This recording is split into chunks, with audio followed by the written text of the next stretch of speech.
Hi, I'm Catherine Engelhardt Kronk. I am the CEO of Community Technology, and I'm here today welcoming Gary Godsey. Thank you for being here, Gary. Welcome. I appreciate it. We've been having a series of very interesting and I think informative discussions about nonprofit organizations. And the presentation itself, this series, is called Transforming Your Nonprofit for the 21st Century. And transforming that's one of those words that I think I would like to stop and hear more about from your point of view, what transformation means for nonprofits. Mm-hmm. Because it has it's a bit of a buzzword. Right. And I'd like you to help me translate that into something that a real nonprofit can take away and learn something from. Okay. So transformational leadership, transforming your nonprofit. You're right. It is an overused word, perhaps, but I think in the day and age we're existing in, with the competitive nature of nonprofit business, with the economy the way it is, with the sheer number of nonprofits, that you have to begin to distinguish your organization a bit from the other ones. So transformation in the context that I view it in means finding out where you are organizationally and determining if you want to change that over a period of time. That's the trans part of it. Over a period of time. Formation means potentially forming a new organization or changing your organization. So transformation would be the act of determining where you are organizationally and then deciding if you want to go on a path to change that current condition over a period of time.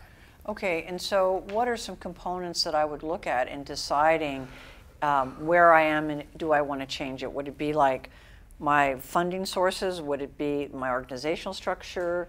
You're not necessarily talking about changing the work that I do. I think you look at your mission first. Okay. Yeah, I think you look at the very foundation of what your organization's about, and you make some assumptions and some decisions based on a really almost rudimentary set of information to start with. Scope, focus, mission, community. Do those still fit? Are those things that we still should be working on? Are we still doing what we say we do from a core mission standpoint? Okay, so Gary, if I can interrupt you, I'm sorry. Could you focus a second on each one of those 4 points? Okay. And dive a little deeper into what they're about, and okay. As an executive director or a management team of a nonprofit, what scope, for instance, would mean to me. Okay. So let's start with mission. Okay. Mission's what you do. Just think of it as what you do. We blank. This organization, we serve kids with disabilities. You've got to be looking at your mission as a core piece of the overall work and saying to yourself, is my organization still doing work that is focused on accomplishing the mission in the future? Do we want to continue doing that? Is that something that we believe is important for our community and that we can sustain? The vision is the future state, that if we do what we say we do, then where can we be eventually organizationally? The scope could be as something as simple as the area in which we serve, the geography in which we serve, or the population that we want to attack in the community. And you have to take a look very closely at each one of those before determining if you want to go on a transformational journey. What you might find is everything's working fine. We're meeting our mission, our vision, our goals, our scope, and we're fine. We don't really need to make any major modifications in that. But I think with the pressures of today's environment, a lot more organizations are having to take a look at either changing some fundamentals of their organization, doing away with some things that they probably don't need to be doing any longer, which is a key exercise in transformation work, or perhaps adding some things that they should have been doing in order to meet the new demands that are being placed on their organization. The last thing is really looking at like organizations perhaps that you should potentially be doing work with in the community. And you know what, in the nonprofit world, the biggest four-letter word starts with an M. It's not even a four-letter word, merger. It destroys conversations from day one. For good reasons. I mean, we've all seen disasters occur with mergers. Why wouldn't it be okay, though, for nonprofits to think about their client first, the donor second, the good work that they're doing third, and look at ways that they could potentially work together without putting the M word into the equation, and really think about ways that they could take resources, limited resources, and leverage those with other nonprofits that might perhaps be in the same region of what they're doing. It's interesting because you can see where, especially back office type functions, you know, payroll and accounting or HR, things like that, like organizations could quite easily share those functions and cut costs. What I hear from nonprofits is that they're afraid if they do that, that it's not like they'll have the same amount of money that they had before that merger to do their jobs, that the funder is going to say, well, you don't need so much money anymore, so we're going to cut your money.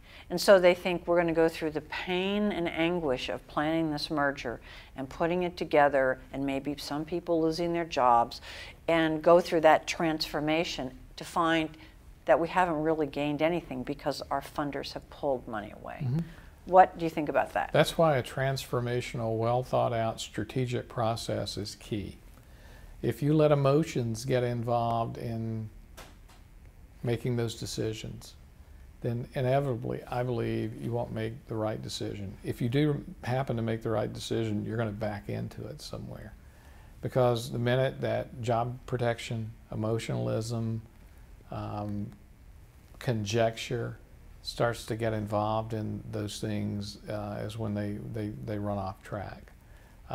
The best process I've seen involved a diligent, clear, inclusive, 2-year process that I was most recently involved in, which had a pro bono engagement from a recognized consulting firm. By the way, just because I came from an organization that was a multiple $1-million organization doesn't mean that I have to pay for something. I got a $500,000 engagement from a consulting firm, a Big Four consulting firm, to come in and provide all the infrastructure support to help us walk through this strategy plan. You know what they told me at the end of the process? We would do this for other organizations if they would ask us. Really? It's good information to know, because I think that's the other thing.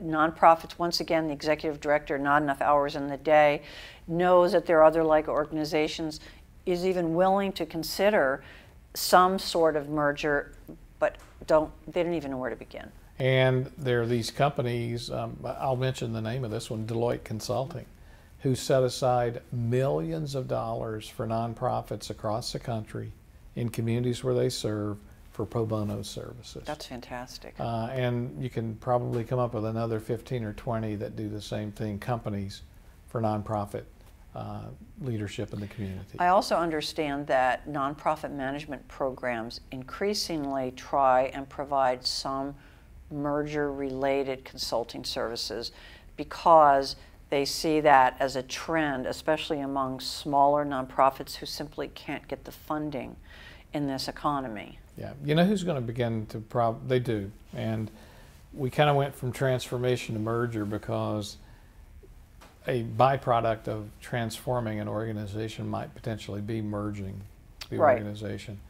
But it's important to talk about it for a minute because who's ultimately going to drive this will be the donors. Exactly, and how they deal with it. They're going to drive it. And you can bet that if proliferation continues of charities, and some attrition, natural attrition, doesn't occur at a rate that is greater than the proliferation, then someone's going to say, look, time out, we've got too many in this space. Some of it will be naturally done because some people just won't be able to survive. They don't have a strong enough product or a reason for existence. But there will be some that occupy the space that are going to have to be probably forced into working closer together. Mm-hmm. That doesn't mean a merger necessarily. That could be, like you clearly stated, it could be putting your backroom stuff together. That's a win-win in many cases Sure. for some organizations to do that. But let's talk about transforming for just a minute. Yes. Plan, has to be a plan, has to be a reason. There's got to be a reason. You don't want to just transform to transform. It's hard work. So if it's not broken, don't fix it. I wouldn't fix it, but I might tweak some things. Mm-hmm. Transformational indicates that you want to move from a state that isn't working to a state that will give you the best opportunity to succeed in the future. But it could also mean you want to move from a state that's working fine today. Right. But if you look into the future, you think this is not going to be so fine because the nature of funding is changing, or the nature of the social problem I'm addressing is changing. And so that might be why you want to Definitely. So that's initiate a transformational process. So you want to be ahead of the game.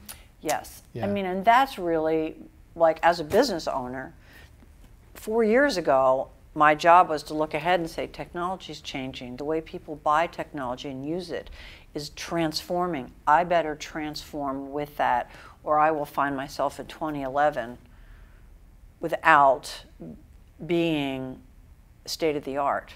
Yeah. In all respects. Mm-hmm. And so I know that's hard. I mean, I've just gone through that, and it's hard. So I know as an ED, having been one, it seems a little overwhelming. So I love that you're talking about some resources to help with that. So, you brought this point up, and I think it's a really good one. EDs, executive directors, presidents, CEOs of nonprofits, sometimes overuse the fact that they're overworked. And I'm Stabbed in my heart, Gary, but I hear you. I was one. I know, me too. And I can tell you that, did I work hard? Yes. Were there 1,000 things to do? Yes. Was that ever going to change? No. So I think your point is exactly the right one. And I would say that one of my biggest takeaways, just sitting here dialoguing with this, is transformational leadership is another one of those 4 or 5 things that the executive must own and must embrace and must be willing to do whatever it takes to make sure that their product isn't irrelevant any longer. That's your job. It sure is. Now, you've got a board. Mm-hmm. The board's job is policy. The board job is support, but the board isn't charged with sitting around and determining if your organization's relevant any longer. That's a piece of their work maybe as they evaluate things, but it's the executive's job to be on top of changing trends and conditions and driving the organization to a place it needs to be in order to be successful in the future. And so for me, I have to say, having been an executive director, the one thing that I would have done differently, and that I see executive directors do all the time, is that I'm so busy that my head's down and I'm not looking at the horizon. And so I'm going to miss trends simply because I'm doing this. And it doesn't take any more time to lift your head up and look. A little bit, yeah. Yeah, it doesn't. And read a little more. Talk to your colleagues to a little somebody. more. Yeah. Try something different. It doesn't take much more time, but that upward, looking out at the horizon can really change your vision of where you want to go. It can.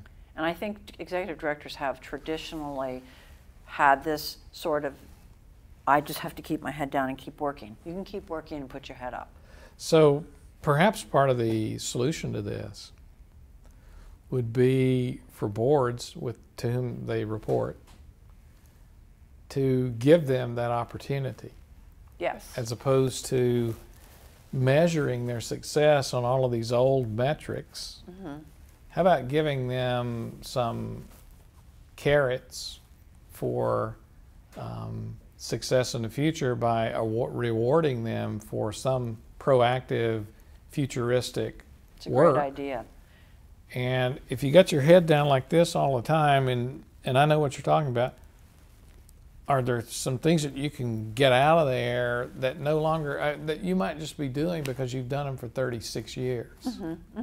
Absolutely. Is there something that can be pushed off? Now, you know what I'm finding, lastly, on this? Executives out there, not all of them, but I can't tell you, Catherine, the number of people that have called me and said, I don't know how to do this stuff. I get the fact that I'm supposed to be changing or transforming. I don't know how to do it. Who do I go to for that? What am I supposed to do? I don't have anyone to talk to about that. There's a large number of people, sophisticated executives, not just people that, I'm not saying people aren't sophisticated, but different levels of sophistication. Even people with lots of experience are saying, I don't know where to start. Exactly. I don't know what to do. So where do they start? They start by finding someone who's been successful and trying to build a relationship with an individual who can clearly demonstrate they've done this work. They know the moving pieces. There are some great books out there. You talked about providing some resources for people. We can provide a list. About that, but nothing takes the place of finding someone who's done it, who's willing to share, and who can talk in common English terms about how do you do this stuff.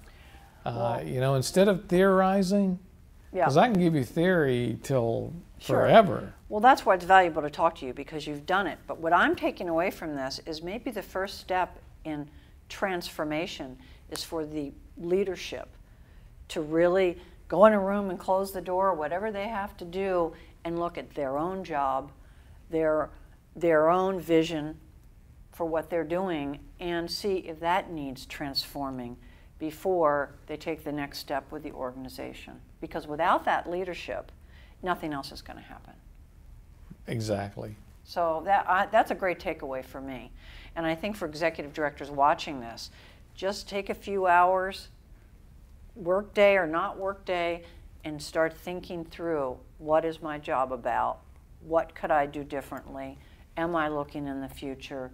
What things maybe I don't need to do anymore? What new things do I want to try to do? And do some personal transformation, professional transformation, before you start looking at the organization. And it can go back also to recruiting your board and having a clear understanding with your board leadership that this is an important piece of what you're going to have to be doing, is evaluating your own professional staff, evaluating your own belief system or whatever as an executive, as a piece of this whole change process for your organization. And that could go on your checklist for your volunteer recruitment. Go right on it. Just so that there's not any misunderstanding when you're going into that year about what's going to be happening. Thank you very much, Gary. This was very interesting and helpful. I appreciate it. Thanks.